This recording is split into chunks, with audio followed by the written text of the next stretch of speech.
mga tao nangita sa hustisya, naglakaw ra sa kalsada, nahagip tungod sa kota, natulog sa balay inyong gipukaw ug gidala, gipusasan sa unahan ug inyong giplianteran, gibunog ug gilumsan, gipakuryentehan ug gikataw-anan, gihubuan ug gipasayaw, gipakanta bisag amang gitaguan ug pila ka adlaw, gipaturo ug gitapapan, biktima ang silingan-silingan nga way kalibutan, na tinarong sa kaugalingon pero inyong gibutang-butangan.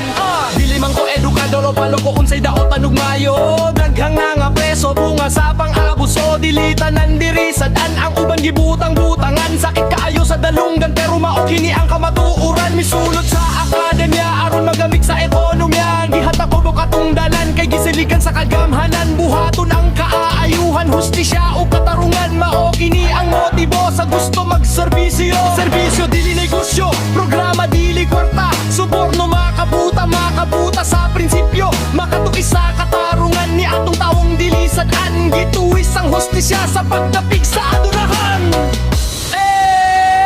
Asa naman ang hustis? Ang hustisya mabayra kwarta, gibutang-butangan ug ebidensya, 20-40 ang sentensya,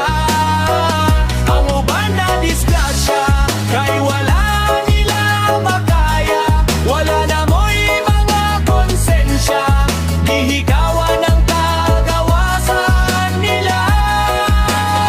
Ako na naggrado ug usa ka edukado sa pagdawat ug suborno, mura jud kay wud kay walay grado, gibuhat ang pang-abuso diha sa imong isig katawo, gigamit nimo ang posisyon, luoy pod ilang sitwasyon, himuon ang matarong nga hukom sa maalamon, buhata ang katungdanan, ipataas ang katarungan, ayaw dapigi ang kabos, ingon man ang adunahan, desisyon sa katarungan, hustisya sa dilisadan, sa ilang masaptan ang ilang binuhatan, napagan ang panggalan sa mga ayong tawo sa kagamhanan, nagbuhat ug katarungan, kaayuhan sa katawhan, kayuhan nga motibo ug andam mo,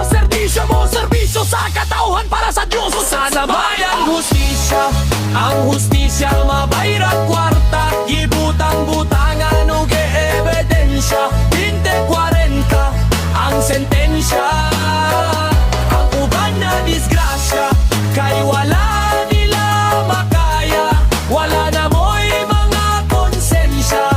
gihikawan ang kagawasan. Sana man ang hustisya mabayra kwarta, gibutang-butangan ug ebidensya, 20-40 ang sentensya,